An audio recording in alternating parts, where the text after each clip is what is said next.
Blake. Let me ask you about the two executive orders that are about to be signed. Yeah. Peter Navarro said this morning that they have nothing to do with the China trip next week. Right.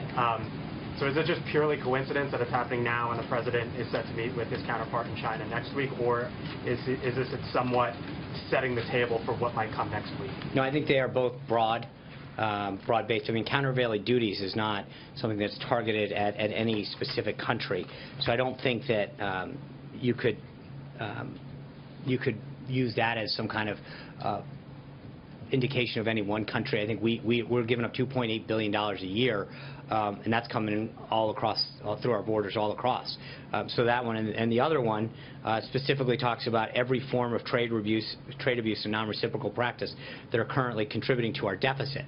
So, I mean, there's a lot of countries that contribute to that, and I think a lot of times the trade agreements that we've made in some cases haven't been looked at or revived in a very long time, and so for either one of them to be suggested aimed at any particular country would be a misread of either one. You mentioned that the president has signaled his intention to withdraw from TPP, yeah.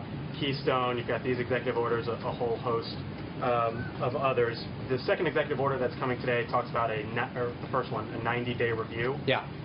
The one that's still outstanding is NAFTA and what the president might do with that. So does that move the NAFTA timeline potentially back 90 days? Does he want to see this 90-day review first before getting to NAFTA? I think the first thing he wants to do is get Robert Lighthizer confirmed as the next U.S. trade representative so that we can have someone at the helm of that agency to really shepherd the trade agenda and help put the priorities. I know that Peter and Secretary Ross were here yesterday, and Secretary Ross and Secretary Mnuchin and others have been very involved in the trade agenda, but we really need someone at the front of the ship to help us guide us through, and that review and others are part of that major.